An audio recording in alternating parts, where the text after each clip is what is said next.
Okay, so if you need to troubleshoot any of the modules, these onboard effects, the first thing you got to do is plug a cable into the output jack of the guitar or the bass. In this video, I'm going to show you how to check the repeater, which is the 1353. And they were only available with the repeater and the guitars. So plug your guitar in and run it out to an amp. Turn the amp on just so you can hear things. I just have a small battery-powered amp. Doesn't have to be anything fancy. You just want to know what's going on here. Okay, so go ahead and turn on your repeater circuit. Okay, you hear that pop?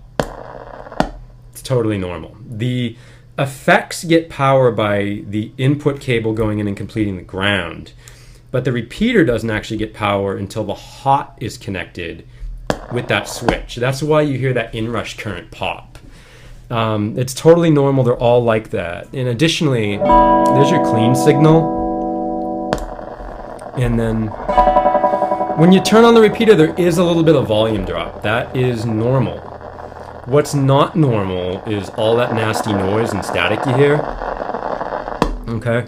Now, I've already tried all the other effects, like treble bass booster and distortion, wah, all that. You're only getting the static on this guitar with the repeat circuit. So we know, obviously, the noise is coming from the repeater module when it's powered on. And typically, though, it's either you're knocked up or you're not. The output stage transistor will go, a lead will pull off, and you don't really get that noise so much as you just get nothing. Okay, but this presents kind of a weird case, so go ahead, turn your amp down, and if you have an audio probe, get it out, because this is where you're really going to want it. And I like to connect an audio probe to the ground, to the ground on the wah, because it's close by and it's secure. And you can check for oscillation with these, like, I think I shut the repeater off. Yeah, okay, here we go. You can check for oscillation.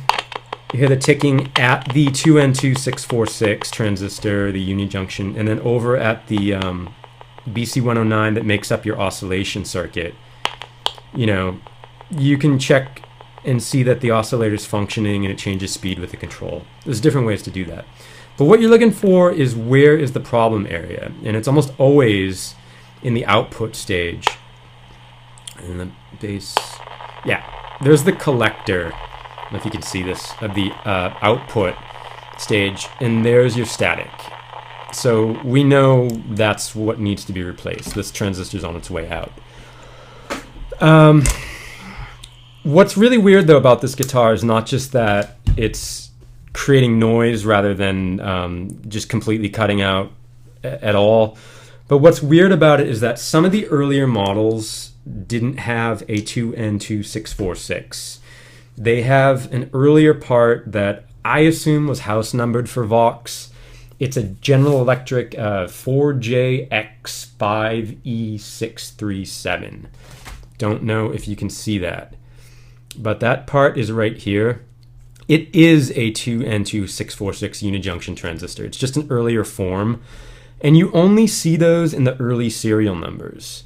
And another thing that's weird about this is typically whenever you see this weird 4JX type number, you also see over here SGS 9802 transistor, which is a black transistor, like in the early Vox Wahs. And then you see a, I think it's a 2N2926 in the output stage. Okay. So this serial number is 366643. Okay. And that's kind of like an earlier serial number. Once you get to the sort of 373839 serial number beginning, they standardize production, and you're always going to find your 2N2646 hanging upside down right here, and then two BC109s, one in the output and one in the oscillator. Okay, but a few scenarios to test for are like, say you've turned on your repeater, you hear the pop, but you can't really hear the repeat. You hear it very faintly. That is almost always your output transistor stage here, okay? And if you can faintly hear the oscillation and it changes frequency when you move the repeat control on the other side, you know your oscillator's working. But what if you switch on the repeater and you hear nothing at all? Just dead silence, no pop. Well, it's not powering up. It's usually either of the thick gauge black or green wires twisted together at the dual pole slide switch on the other side, or it's something simple like a battery lead has come off either at the battery or at the motherboard end. But anyway, an easy way to check that, I'll have to shut this light off, I suppose. If you've turned your repeater on and you got nothing at all, grab an LED and then see this loop here in surrounding the 1353A number. This is ground, okay? And then this little shape here, let's get something smaller. Okay, this shape here that looks like Italy is base 1, and then right next to it is base 2, and then out here is your emitter. Unijunctions have 2 bases and an emitter. So to check if you're getting power at each base, just run the cathode of the LED to the ground and the anode to base 1. Okay, and you can see that it's getting power. And then check base 2, make sure you've got power there. And you do, great. And then you should get oscillation at the emitter. Even if you can't hear it, yeah, you can see it. Okay, so that way you'll know the oscillator part of the circuit's working normally. And most likely in that scenario, your output's working normally as well. And you just have, since you have complete dead silence, a bad signal wire somewhere, or it's the switch on the other side.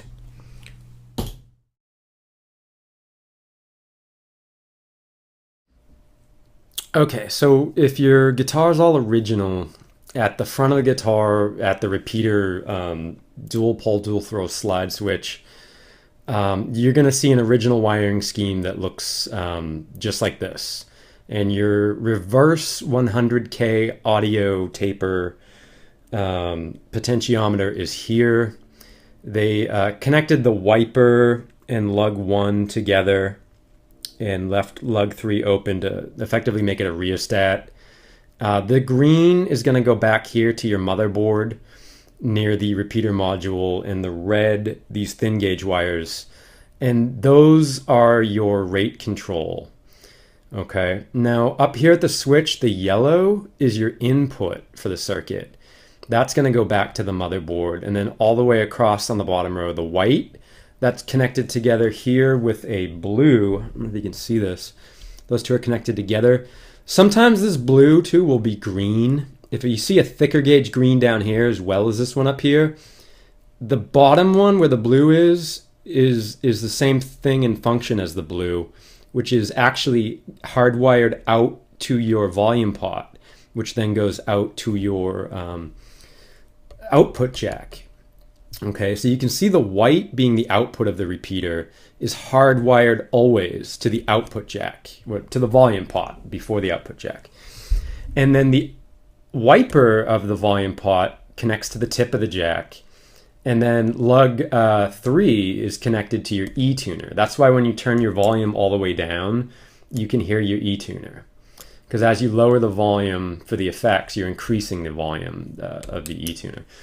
But anyway, it's not true bypass like all of the other effects are. Your power up here, the thick green, is going to meet up with a junction on your board. Let me see if I can just show you where all these are going to connect at your motherboard. Typically, it's a little bit different on each guitar, but typically if you look at the white on the left here of the motherboard, this white pin here, that is this wire on the bottom right that's connected with the blue. So you should have continuity. The yellow is the input of the effect. That's the thin yellow on the bottom left here. Again, you should have continuity. That's why it's important to get these up so you can test at both points. The green that you see, this thin gauge green wire going to the middle terminal of your switch on the bottom row, that's carrying the signal, either the dry signal from the pickups or the affected signal out from the other effects. And the power is switched on through the top black and green twisted pair. Okay, so effectively what's going on is this. You got the repeater off. This hot V plus black that goes to your motherboard to give power to the repeater is connected to nothing over here. So you're not getting any power. Once you switch it on, that hot, which is connected to your hot lead on the repeater module, connects with the hot for the main feed to the motherboard. On all of them, you're going to see something like this, where you see a bunch of thicker green wires connected right there. Okay, it's connecting that hot over here to this black wire to give power to your repeater. That's why you get that huge inrush current and pop when you turn the repeater on. Yeah, I know it's a bad scheme. And while you're in here, if you want to wire it for true bypass, like this guy does, go ahead and do it. It's not invasive, and you can undo it in about 2 seconds. If you really want to use this live and in the studio, I wouldn't feel any qualms about just going ahead and wiring this for true bypass. So to make it a little more user-friendly, I'll show you that mod and then another quick mod while you're in there working on the repeater.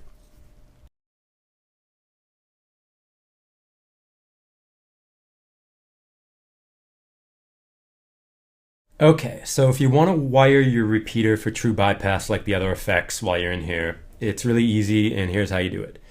Take off the green and black power wires that are switching the power. Okay, and then just go ahead and twist them together, and I like to cover them with a short piece of heat shrink after and just kind of tuck them away. Okay, so once you've got the red and the green hots connected together and heat shrunk on the end so they're not going to make contact with anything, a good place to tuck them away is just right next to the switch under this ground bar. Okay, and then you don't need to do anything to the yellow or the green here, but what you've got to do is remove the output wire, this white wire on the bottom, and be super careful with these. Just like that, you've actually saved the metal. You don't have to restrip it, but the shorter you go with these, the easier it is to run into problems reaching around and moving them elsewhere. Okay, so once you get the white wire off, just leave it hanging for now, because you're gonna need to take a new piece of wire and run it from the blue where this white was up to the opposite corner of the switch where the green power wire was.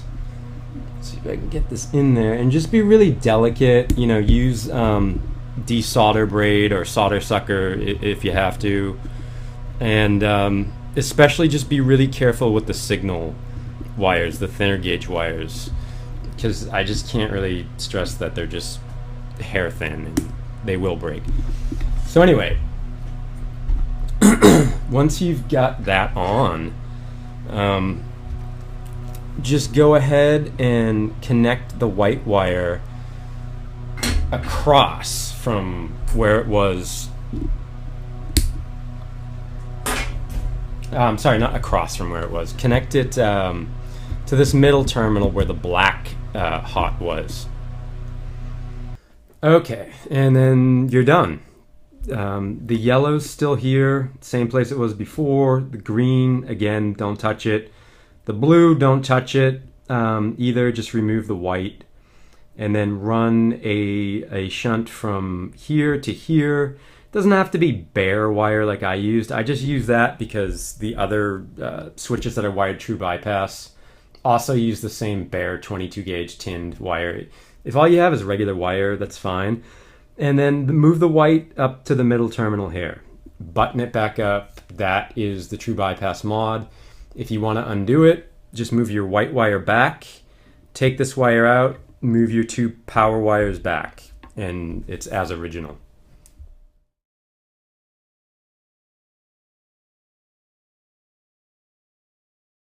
Okay, so a lot of people have asked me how to bring the repeater up to unity gain.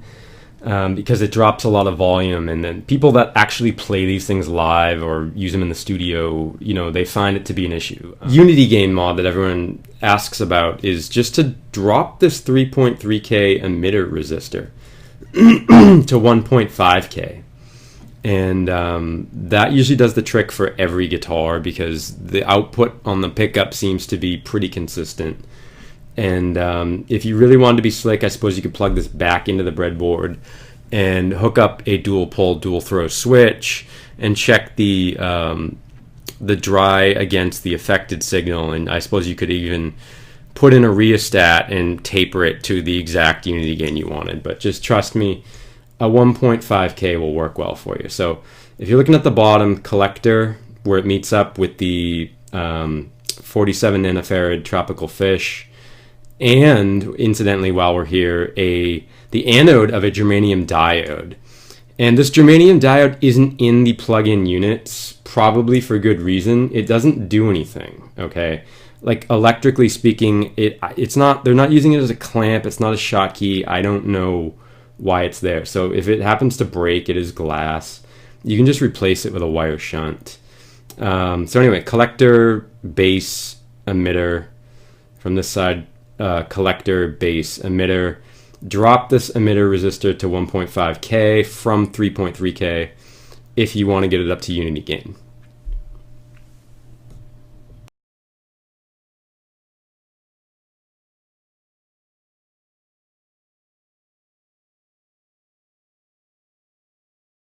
On this invader, you know, you turn the repeater on and it works at the fast end, but once you get down to get really slow, it eventually just doesn't repeat at all. You lose all your oscillation. You get just a really weak, dry signal till you get up to around 3.5. So it's slowed down a lot over time, and that's just a really common thing with these because the oscillator is governed by two things mainly. One is a 10 microfarad electrolytic cap inside this module, which is the smaller of the two electrolytics here. There's also a filter cap to get some of the tick out. But if you don't want to go ahead and pull this module out and have to replace a cap, you know, the cap's still working, it's just drifted up, you can actually do it here at the pot in a really non-invasive way. Because typically, if you unplug the guitar, so there's no current going through the wire, see if I can zoom out and show you. The original rate control should be about 100 K, and that, again, with the timing cap, governs your oscillator speed. So more than likely, both the capacitor has drifted up as well as the rate pot. So turn your rate pot all the way down as if it was at the slowest end and measure your resistance. And I'm getting 132, probably settling around 129K. So it drifted up by over 25% over time. But thanks to Ohm's law, you can run a resistor in parallel and go ahead and tailor your speed back to wherever you want it without ever having to get inside the module. So to compensate for the parts drift and the consequential slowing down of the repeater, what I want to do then is drop this resistance by, say, like, I guess like half to start. So go from 130K we measured, bring it down to about 65 or so, right? So I'm just gonna take a 120K carbon comp resistor, quarter watt, and just tack it across the lug 1 and then the wiper, I'm sorry, lug 3 and then the wiper lug 1 connection. And I guess we can measure the resistance and see what we get. Just for starters, for shits and giggles here, I'll zoom out and see what we got. And now I'm showing a reading of, if you can see this,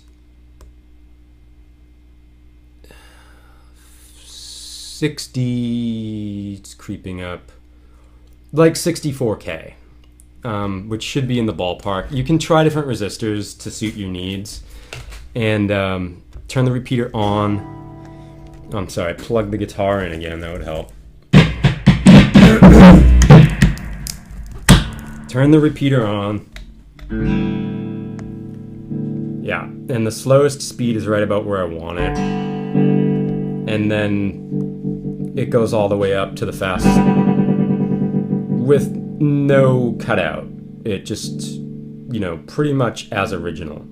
So that's a good trick. You can either just tack solder it across, or you can go ahead and, you know, bend the leads around there and tack solder it. And if you ever want to actually just replace that worn out cap in there and take the resistor off, you could do that somewhere down the road if you ever have to service the module itself. This is the other invader from earlier. You can see I removed the repeater module, and I have it on the breadboard because that's the one that was scratchy, and I thought it was excuse me, Q3's transistor, the BC109B in the output stage. So I just tacked in a new one real quick, and I threw it on the breadboard just to make sure that was the issue. And this is what we get.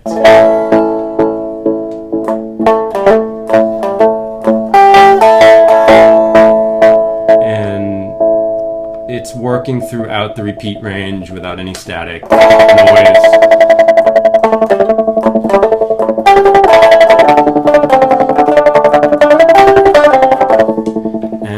Sounds good for my house. So that was the issue with that one.